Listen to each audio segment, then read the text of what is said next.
पुरानी बात है। एक जंगल में बहुत खतरनाक शेर राज किया करता था।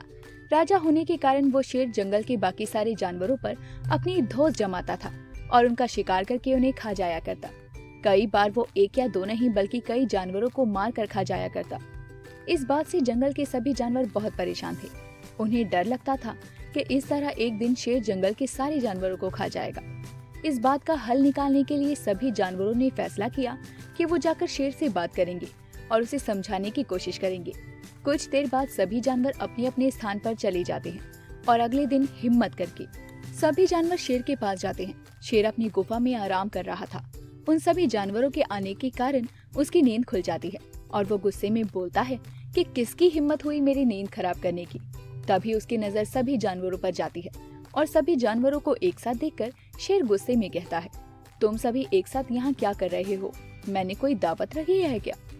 शेर को गुस्से में देखकर सभी जानवर सर झुकाकर खड़े हो जाते हैं। डर के मारे किसी की बोलने की हिम्मत नहीं थी।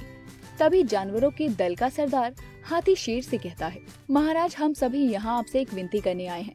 दरअसल आप जब भी शिकार पर निकलते हैं तो एक साथ कई जानवरों को मार देते हैं, जिनमें से कई को आप खा भी नहीं पाते, लेकिन उस बेचारे जानवर को तो अपनी जान गंवानी पड़ती है। हम जानते हैं कि हम सभी को एक न एक दिन आपका शिकार बनकर मर ही जाना है, वो तो भविष्य की बात है, लेकिन हर पल अपनी जान गंवाने के डर से हम रोज रोज मर रहे हैं। साथ ही आपके ऐसा करने से हमारी संख्या भी कम हो रही है और आपकी प्रजा छोटी होती जा रही है। अगर यूं ही चलता रहा तो एक दिन आपके राज्य में एक भी जानवर नहीं बचेगा, और जब प्रजा ही नहीं बचेगी तो राजा भला किस पर राज करेगा? इसीलिए आपको सदैव अपना राजा बनाए रखने के लिए हमने आपके भोजन का इंतजाम करने के लिए योजना बनाई है। अगर आपकी आज्ञा हो तो मैं आपके सामने इसका सुझाव रखना चाहता हूँ। शेर काफी देर तक सरदार की बात सुनकर सोच में पड़ जाता है और बहुत देर सोचने के बाद वो सरदार को अपना सुझाव रखने की मंजूरी देता है, जिसके बाद सरदार उसे अपना सुझाव बताते हुए बोलता है कि हमारा सुझाव ये है कि आप शिकार पर निकले ही ना, बल्कि हम खुद रोज एक जानवर आपकी गुफा में भेज दिया करेंगे। इस तरह रोज आपका भोजन भी हो जाएगा और आपको मेहनत भी नहीं करनी पड़ेगी और आपकी प्रजा को भी राहत रहेगी। शेर को जानवरों की योजना सही लगी और उसने कहा कि ठीक है, मुझे तुम्हारा सुझाव मंजूर है, लेकिन एक बात का ध्यान रखना, अगर किसी दिन मेरा भोजन आने में देर हुई या भोजन कम आया तो मैं जितने चाहूँ उतने जानवरों को मार डालूंगा। सरदार ने शेर की बात पर हामी भर दी और उसके साथ वहाँ खड़े सभी जानवरों ने अपने सरदार की बात पर सहमति जताई और वापस अपने घर लौट आए। उस दिन के बाद से हर रोज एक जानवर शेर की गुफा में पहुंच जाता और शेर उसे मारकर अपना भोजन बना लेता। यूं ही चलते चलते एक दिन खरगोश की बारी आई। वो बहुत छोटा था लेकिन चतुर भी था। उसने सोचा कि रोज शेर के हाथों एक जानवर मारा जाता है, ये तो गलत है। इस परेशानी का समाधान करने के लिए कोई चाल चलनी पड़ेगी। तभी उसके दिमाग में एक योजना आती है। वो धीरे धीरे घूमता फिरता शेर की गुफा तक पहुंचा। वहां पहुंचकर उसने देखा कि शेर गुस्से में आग बबूला हो चुका था। शेर ने जैसे ही खरगोश को देखा उसका गुस्सा और बढ़ गया और वो दहाड़ कर बोला, तुम जरा से खरगोश से मेरा पेट भरेगा और ऊपर से तुम इतनी देर से आए हो। पता है मुझे कितनी जोरों की भूख लगी है, कहाँ मर गए थे और तुमसे मेरा पेट कैसे भरेगा? शेर को तिलमिलाया हुआ देखकर खरगोश बोला, महाराज, मैं आपकी सेवा में अकेला नहीं आ रहा था, बल्कि मेरे साथ मेरे 5 साथी भी आ रहे थे। मगर महाराज, रास्ते में हमें एक और नया शेर मिल गया जो हमें खाने की जिद करने लगा। वो मेरे साथियों को मार कर खा गया और मैं किसी तरह अपनी जान बचाकर यहाँ आया हूँ। ये सुनकर शेर और ज्यादा गुस्सा हो गया और बोला, एक और शेर? कौन है वो और मेरे रहते हुए इस जंगल में क्या कर रहा है?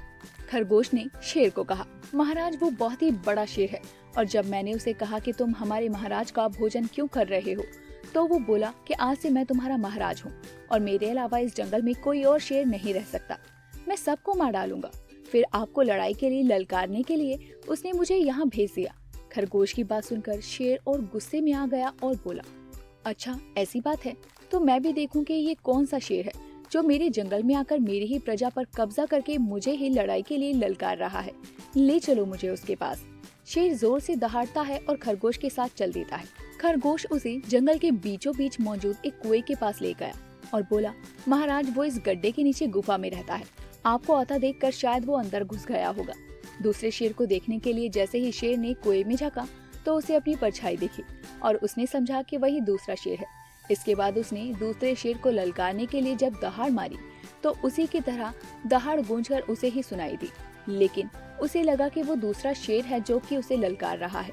बस इतने में ही शेर को गुस्सा आया और उसकी हद पार हो गई। उसने कुएं में छलांग लगा दी। छलांग लगाते ही शेर कुएं की दीवार से टकराया और पानी में गिरकर मर गया। ये खबर जब जंगल के बाकी जानवरों को मिली तो सारे बहुत खुश हुए और खरगोश की जय जयकार करने लगे। उस दिन से खरगोश उस जंगल का राजा भी बन गया। कहानी से सीख। बच्चों, इस कहानी से हमें ये सीख मिलती है कि मुश्किल से मुश्किल परिस्थिति में भी दिमाग शांत रखने से हर कठिनाई का आसानी से सामना किया जा सकता है और उसे सुलझाया जा सकता है। आप लोगों को हमारी कहानी कैसी लगी हमें कमेंट करके बताएं। वीडियो पसंद आई हो तो लाइक करें, साथ ही दोस्तों से शेयर करना बिल्कुल ना भूलें। हम जल्दी ही मिलेंगे आपसे एक नई कहानी और एक नई सीख के साथ।